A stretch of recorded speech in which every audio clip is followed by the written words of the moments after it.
नमस्कार दोस्तों। सीयूईटी के एग्ज़ाम के लिए हम साइकोलॉजी सिलेबस पे डिस्कशन करेंगे, जो कि पार्ट 2 में है।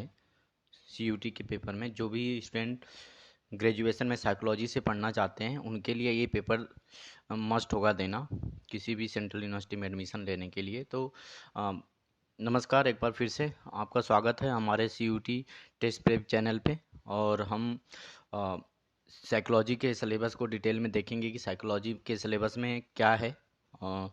जो भी यूजीसी ने सजेस्ट किया है क्लास 12 के बेस पे, जो भी एनसीईआरटी का की बुक है, उसी के बेस पे एनसीईआरटी का जो सिलेबस है क्लास 12 के लिए, उसी के बेस पे ये पूरा सिलेबस है। और वहीं से एनसीईआरटी की बुक्स पढ़िए और कुछ बुक्स और हैं जिससे कि आपको प्रिपरेशन में आसानी होगी। और हमारे चैनल को लाइक शेयर सब्सक्राइब करिए ताकि ज़्यादा से ज़्यादा इन्फॉर्मेशन स्टूडेंट तक पहुंच सके। साइकोलॉजी के लिए हम एक नया कोर्स शुरू करेंगे जल्दी ही। टीचर भी जो हैं वो बहुत ही अच्छे टीचर हैं। उन्होंने बनारस हिंदू यूनिवर्सिटी से साइकोलॉजी से ही पढ़ाई की है। So stay tune for the courses. आइए देखते हैं। जैसे आपको पता ही होगा कि 40 क्वेश्चन आएंगे आपको करने के लिए 50 क्वेश्चन में से। 50 क्वेश्चन टोटल रहेगा, उसमें से आपको कोई भी 40 क्वेश्चन करना है। और जो जैसे हम देख सकते हैं कि साइकोलॉजी के सिलेबस में यूनिट 1 में ये है कि variations in psychological attributes. Attributes मतलब कि किसी भी आदमी की एक तरह से जो क्वालिटी होती है, नेचर होता है एक तरह से। जैसे कि कोई इंटेलिजेंस की बात कर लीजिए, या एटीट्यूड की बात कर लीजिए, क्रिएटिविटी की बात कर लीजिए। तो ये सब क्या है, एट्रीब्यूट होते हैं किसी भी पर्सन का। तो ये वेरी करता है कि एक पर्सन में इंटेलिजेंस हो सकता है बहुत ज़्यादा हो, एक में कम हो, एक में मीडियम लेवल का हो, और कोई एक्स्ट्रा ऑर्डिनरी होता है। इस तरह की चीज़ें। किसी का एटीट्यूड बहुत पॉजिटिव हमेशा रहता है, किसी का निगेटिव रहता है। और कोई बहुत ज़्यादा क्रिएटिव होता है, कोई इमोशनली बहुत ज़्यादा इमोशनल होता है, कोई बहुत कम इमोशनल होता है। किसी का अटैचमेंट किसी के प्रति बहुत कम होता है, किसी के प्रति बहुत ज़्यादा होता है। तो ये जो एट्रीब्यूट्स हैं उनका उनको पीपल एक इंसान से दूसरे इंसान में कैसे डिफर करता है, इस पूरे यूनिट में उसी को पढ़ने के लिए आपकी ज़रूरत है, उसी को पढ़ने के लिए बोला गया है। फिर अगली यूनिट है यूनिट 2 जो है, उसमें सेल्फ एंड पर्सनैलिटी की बात की गई है। सेल्फ मतलब कि आप खुद, मतलब एक इंसान खुद जो है, और उसकी पर्सनैलिटी का जो अ, खुद से जुड़ा होता है कि अपने ही खुद कैसे देखता है अपनी पर्सनैलिटी को, और दूसरे कैसे उसकी पर्सनैलिटी को देखते हैं। तो ये इस यूनिट में बात है कि सेल्फ स्टीम क्या है, सेल्फ इफिकेसी क्या है, सेल्फ रेगुलेशन क्या है। जैसे सेल्फ रेगुलेशन, जैसे कि हम कहते हैं कि आज हम ये काम कर देंगे, लेकिन कुछ ऐसा आ रहा है जो उस काम को करने के लिए, अरे यार नहीं, हम बाद में आके कर सकते हैं। या जैसे आपको किसी ने कहा कि चलो खेलने चलते हैं, लेकिन आपने ये कर रखा है कि आज मैं 4 चैप्टर कंप्लीट करके ही जाऊंगा साइकोलॉजी का। तो अब यहाँ पे आपको सेल्फ रेगुलेट करना पड़ेगा कि जैसे जब तक 4 चैप्टर ख़त्म नहीं होता है, पढ़ाई मेरी पूरी नहीं होती 4 चैप्टर्स की, मैं कहीं भी नहीं जाऊँगा। लेकिन कोई ऐसा आ गया या कोई ऐसा काम आ गया जिससे कि आपको जाना पड़े, तो यहाँ पे हो सकता है कि आपका जो सेल्फ रेगुलेशन है वो टूट जाए। सेल्फ रेगुलेशन किस लिए, कि हम 4 सिलेबस मुझे पढ़ना था। तो ये चीज़ें हैं। और फिर उस आदमी का कल्चर खुद से, और खुद और कल्चर से क्या एक तरह से रिलेशनशिप है, उसकी बात है। जो पर्सनैलिटी क्या है, पर्सनैलिटी होती क्या है एक्चुअली में, उसके बारे में पता करना है। यहाँ पे पढ़ना है आपको। बिहेवियर क्या होता है। फिर कल्चरल जो असेसमेंट होता है पर्सनैलिटी का, कि कोई हो सकता है कि कोई पर्सन, हर पर्सन डिफरेंट हो एक ही कल्चर में, और विभिन्न डिफरेंट कल्चर के लोग भी एक दूसरे से डिफरेंट हो पर्सनैलिटी में। तो ये चीज़ें। अब सेल्फ रिपोर्ट कैसे हम मेजर करते हैं, बिहेवियर एनालिसिस कैसे करते हैं, तो इसके बारे में पढ़ना है यूनिट 2 में। यूनिट 3 में है मीटिंग लाइफ चैलेंजेस। आपको, जैसे आप भी स्टूडेंट हो, सबके जीवन में कुछ ना कुछ चैलेंजेस डेली भी रहते हैं, और किसी की लाइफ स्मूथ नहीं चलती। ये तो समझ लीजिए कि किसी की लाइफ, आप ये सोच रहे हो कि यार इसके पास बहुत पैसा है, या ये बहुत लग्जरियस लाइफ जी रहा है, जी रहा होगा, हो सकता है वो जो चीज़ें चाहे मिल जाए, लेकिन अंदर कुछ ना कुछ चल रहा होता है, कुछ ना कुछ कोई अचीव करना चाहता है। सबके लिए लाइफ में अलग अलग चैलेंजेस होते हैं जिसको वो कंप्लीट करना चाहता है, उसका कुछ ना कुछ गोल खुद जरूर होता है।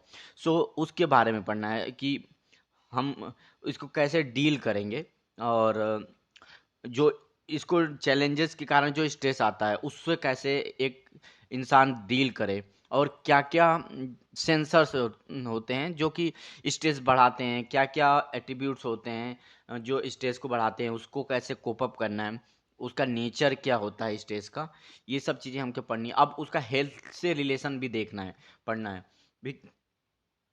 अब इसको, स्ट्रेस को दूर करने के लिए हम हेल्थ में क्या क्या प्रमोट कर सकते हैं, जैसे कि आज योगा है। योगा जो ऐसा टूल है जो स्ट्रेस को कभी होने नहीं देगा। आप कितने भी बिजी शेड्यूल में रहे, अगर योगा करते हैं डेली, ध्यान करते हैं, तो बहुत कम चांसेस है कि आपको स्ट्रेस हो।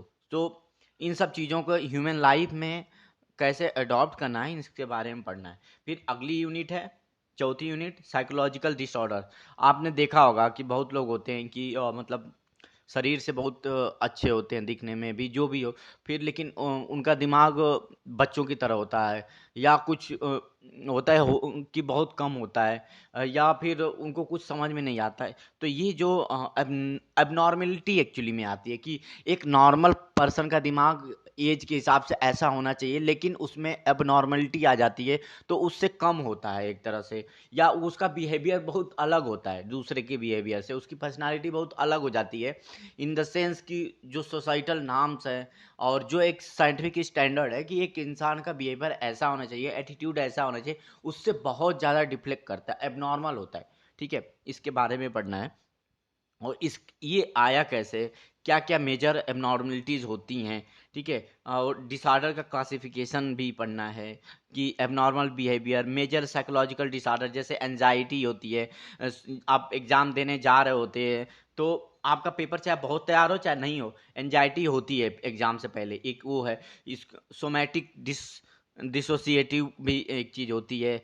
मूड जो है, कुछ लोग होते हैं कि मूडी होते हैं। हाँ, अभी आपको समझ में नहीं आएगा कि वो अभी खुश हैं, अभी नाराज हो जाएंगे, ये सब चीज़ें होती हैं। और तो ये है। और ये साइजोफ्रेनिक एक डिजीज होती है, इसके बारे में भी पढ़िएगा, ये इम्पोर्टेंट है मेरे हिसाब से।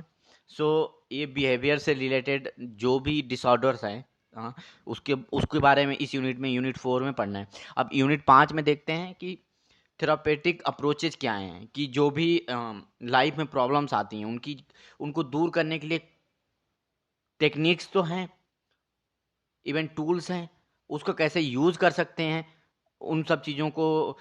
जैसे स्ट्रेस आ गया या कोई साइकोलॉजिकल डिसऑर्डर ही है, उसको कैसे दूर कर सकते हैं, या कोई मेडिकल प्रॉब्लम ही है जिसके वजह से कोई बिहेवियरल चेंज आ रहा है, तो उसको कैसे दूर कर सकते हैं। तो उनकी जो थेरेपी होती हैं, उसका प्रोसेस, उसका नेचर, वो क्या है। फिर अब cognitive behavioural biomedical alternative therapy, जैसे कि योगा है, मेडिटेशन है, रिहेबिलिटेशन है मेंटली इल पीपल का। तो ये सब चीज़ें इसमें पढ़नी है आपको। उसके बाद अगली यूनिट है, छठवीं यूनिट है, एटीट्यूड एंड सोशल कॉग्निशन। तो एटीट्यूड और सोशल कॉग्निशन, जैसे आपको पता ही होगा कि आप बोलते हैं यार इसका एटीट्यूड तो बहुत नेगेटिव रहता है, हर समय नेगेटिव बातें करता है किसी, या इसका बहुत पॉजिटिव रहता है किसी भी चीज़ को, लाइफ को लेके, या अपनी ये पढ़ाई को लेके, अपने मार्क्स को लेके, ये बहुत पॉजिटिव रहता है कि ये आएगा। और अब कुछ लोग होते हैं उनको कुछ वो किधर के नहीं होते हैं। तो ये सब चीज़ें हैं। अब सोसाइटी की जो कॉग्निशन है किसी भी पर्सन को लेके, या पर्सन का सोसाइटी के प्रति जो कॉग्निशन है, वो एटीट्यूड पे भी निर्भर करता है। तो इस यूनिट में बेसिकली हम जो एटीट्यूड फॉर्मेशन होता है और चेंज होता है, अब उसका कल्चरल इन्फ्लुएंस भी होता है, इन्वायरमेंटल भी होता है, उसके क्या क्या एट्रीब्यूट्स होते हैं, ऐसा कौन कौन सा बिहेवियर होता है सोसाइटी का, कौन सा नॉर्म्स होता है जो इंसान के एटीट्यूड को चेंज कर सकता है, इम्प्रेस कर सकता है, इन्फ्लुएंस कर सकता है। इसके बारे में हमको देखना है, पढ़ना है। अब स्टीरियोटाइप्स होते हैं उसके बारे में पढ़ना है कि नेचर क्या है एटीट्यूड का, कंपोनेंट क्या होता है एटीट्यूड का, बिहेवियर क्या है अदर पर्सन के प्रति। अब जैसे कुछ लोग होते हैं कि सोसाइटी की चीज़ों को, जो भी सोसाइटी के नॉर्म्स होते हैं वो मानते हैं, लेकिन कुछ लोग होते हैं वो नहीं मानते सोसाइटी के नॉर्म्स को। वो अलग ही एक तरह से कहिए कि वो सोसाइटी के नाम पे बिलीव नहीं करते। तो यही है। तो अब उसमें प्रेजुडिस क्या है, डिस्क्रिमिनेशन क्या है, स्ट्रेटजी पर handling that kind of prejudice, ये सब चीज़ें हैं इस यूनिट में पढ़ने के लिए। अगली यूनिट है 7वीं unit, social influence and group processes.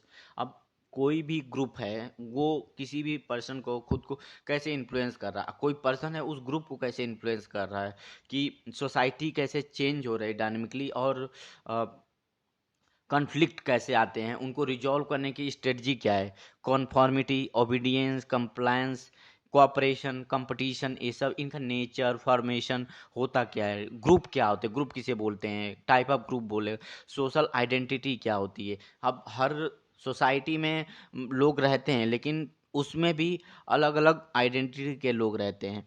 तो कोई बहुत अमीर है, गरीब है, या कोई बहुत पढ़े लिखने वाला ग्रुप का है, या कोई कम पढ़ा लिखा है, या बहुत तरह की चीज़ें हैं। कास्ट बेस्ड भी आइडेंटिटी होती हैं, नेशन बेस्ड भी होती हैं, इवन आजकल तो रीजनल आइडेंटिटी होती हैं। तो ये है। और अगली है कि influence of the group on individual behaviour, inter group conflict की बात पढ़ना है, और कॉन्फ्लिक्ट रिजोल्यूशन की जो स्ट्रेटजीज है इसमें ये पढ़ना। फिर अगली यूनिट है unit 8, psychology and the life.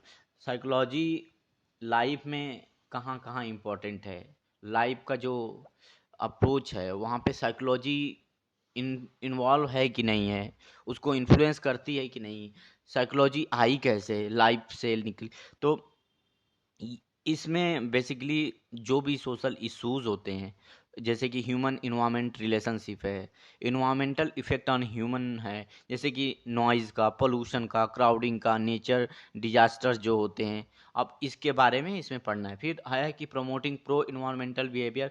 आजकल तो सबसे ज़्यादा ज़रूरी है कि आपका जो बिहेवियर है इन्वायरमेंट को लेके काफ़ी सेंसिटिव हो, कि हमारा इन्वायरमेंट जो दिन ब दिन डिटेरियोरेट हो रहा है, ख़राब हो रहा है, तो उसको सही करने के लिए जो हमारी फ्यूचर की जनरेशन है उसमें इन्वायरमेंट को लेके सेंसिटिविटी बने, वो इन्वायरमेंट को सबसे ऊपर रखें एक तरह से डेवलपमेंट, और इन सबको ऐसे डेवलप करें अपनी सोसाइटी को जो कि इन्वायरमेंटल फ्रेंडली हो, सस्टेनेबल हो। तो ये साइकोलॉजिकल बिहेवियरल चेंज के थ्रू हो सकता है, और ये बहुत हद तक पॉसिबल है। सो साइकोलॉजी इसमें बहुत इंपॉर्टेंट रोल प्ले कर सकती है। Psychology and the social concern, जैसे कि जो कोई भी पर्सन है या कोई सोसाइटी है, वहाँ पे बहुत अग्रेशन है, वायलेंस है, पीस है, तो इन सबको सोसाइटी में हम साइकोलॉजी के थ्रू डील कर सकते हैं, उसको कैटेगराइज कर सकते हैं कि अच्छा वायलेंस को, किसी के अग्रेशन को या पीस को कैसे बढ़ाना है, वायलेंस को कम कैसे करना है, किसी के अंदर के अग्रेशन को कैसे ख़त्म करना है। ये सब चीज़ें हैं, साइकोलॉजी इसको डील कर सकती है, इसको पढ़ना है। जो हेल्थ है, पावर्टी है, डिस्क्रिमिनेशन है, अब उन इन सब का इम्पैक्ट क्या पड़ता है, हाँ, ह्यूमन के पर्सनल बिहेवियर पे या ह्यूमन के एटीट्यूड पे, और टेलीविज़न का भी जो इफेक्ट पड़ता है बिहेवियर पे, उसको बारे में पढ़ना। फिर अगली यूनिट है, आई थिंक ये लास्ट यूनिट है, यूनिट 9 है, इसमें पढ़ना है डेवलपिंग साइकोलॉजिकल स्किल्स।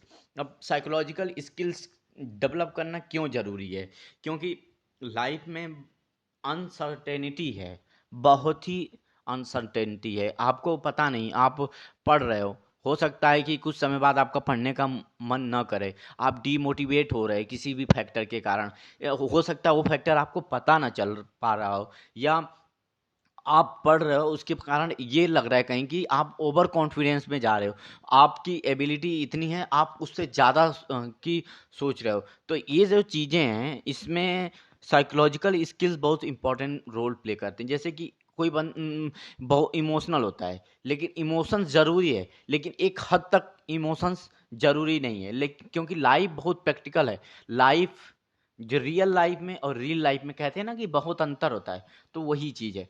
तो इसको हम जो है कि जो भी साइकोलॉजिकल एंड स्किल्स होती है इंटरपर्सनल, उसको कैसे बढ़ाया जाए, पर्सनल लेवल पे, सोशल सोसाइटी में कि पर्सन कोई भी स्ट्रेस को, वायलेंस को या कोई अग्रेशन है तो उसको कंट्रोल कर सके। तो ये सब है। अब जैसे कि इंटरव्यूइंग स्किल्स होती है किसी की, ऑब्जर्वेशनल स्किल्स होती है, टेस्टिंग स्किल्स होती है, काउंसलिंग स्किल्स होती हैं। तो काउंसलिंग स्किल में आपको ये हैं empathy, authenticity, positive regard and communication skills होती हैं। लिसनिंग भी एक स्किल ही है। तो ये जो स्किल्स है ना, इसको हमें सबसे पहले तो आइडेंटिफाई करना है कि एक पर्सन में कहाँ पे वो लैग कर रहा है, किस स्किल में लैग कर रहा है और किस स्किल में वो ठीक है। अगर वो उसको अब और बढ़ा सकता है तो कैसे बढ़ा सकता है, या जिसमें लैग कर रहा है उसको सही कैसे कर सकता है। तो इस पूरी यूनिट में 10वीं यूनिट में स्किल्स के बारे में पढ़ना है। तो ये आपका साइकोलॉजी का पूरा सिलेबस है जो कि CUET के टेस्ट में पार्ट सेकेंड में एक सब्जेक्ट के रूप में आपको चूज करना पड़ेगा। यदि आपको साइकोलॉजी BA या BSc में पढ़ना है किसी भी सेंट्रल यूनिवर्सिटी में, तो ये मस्ट सब्जेक्ट है आपको चूज करना पार्ट 2 में, जो डोमेन सब्जेक्ट हैं, और जिसमें कि 50 क्वेश्चन आएंगे टोटल और 40 क्वेश्चन आपको अटेम्प्ट करना पड़ेगा। सो ये आपका साइकोलॉजी का सिलेबस रहा। और आपसे एक रिक्वेस्ट है कि इस वीडियो को ज़्यादा से ज़्यादा शेयर करें, लाइक करें, कमेंट करें और चैनल को सब्सक्राइब करें।